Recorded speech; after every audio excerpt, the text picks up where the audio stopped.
महाराष्ट्र के बारामती में बुधवार सुबह उप मुख्यमंत्री अजीत पवार का विमान लैंडिंग के दौरान क्रैश हो गया। इस हादसे में अजीत पवार समेत सभी 6 लोगों की मौत हो गई। डीजीसीए ने भी विमान हादसे में अजीत पवार समेत सभी लोगों की मौत की पुष्टि की है। अजीत पवार एक चुनावी जनसभा के लिए पुणे में बारामती जा रहे थे।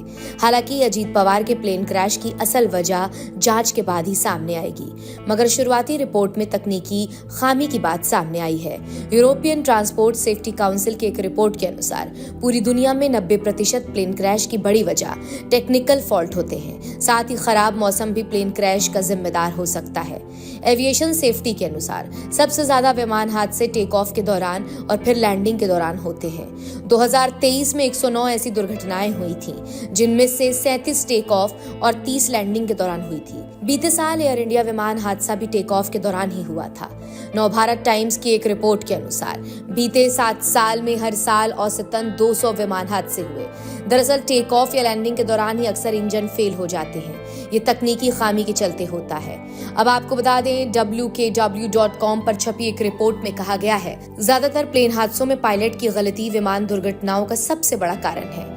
विमान चलाने के लिए लंबी ट्रेनिंग, विमान के मैकेनिकल का ज्ञान और विमान को प्रभावी ढंग से सुरक्षित रूप से चलाने के लिए हाथों आंखों में बेहतर तालमेल की आवश्यकता होती है।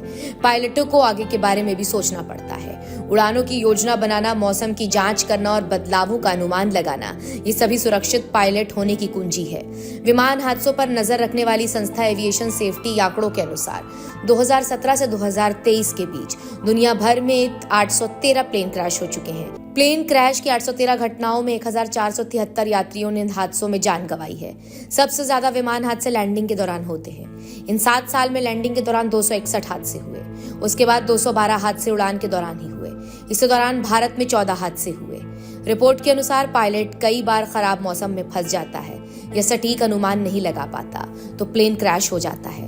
बादलों में प्लेन उड़ाते वक्त भी कभी कभी पायलट भ्रमित हो जाते हैं। यदि पायलट अच्छे से कॉकपिट संसाधन प्रबंधन कौशल का पालन नहीं करते तो प्लेन क्रैश हो सकते हैं। मौसम की स्थिति के आधार पर विमान विजुअल फ्लाइट रूल्स यानी कि VFR या इंस्ट्रूमेंट फ्लाइट रूल्स यानी कि IFR द्वारा संचालित होंगे। VFR उड़ाने वाले पायलट मुख्य रूप से विमान को सुरक्षित रूप से उड़ाने के लिए कॉकपिट के बाहर दृष्टि और दृश्य संकेतों का उपयोग करते हैं। इंस्ट्रूमेंट फ्लाइट रूल्स यानी कि IFR के तहत विमान संचालन में विशेष ज्ञान और कौशल की जरूरत होती है।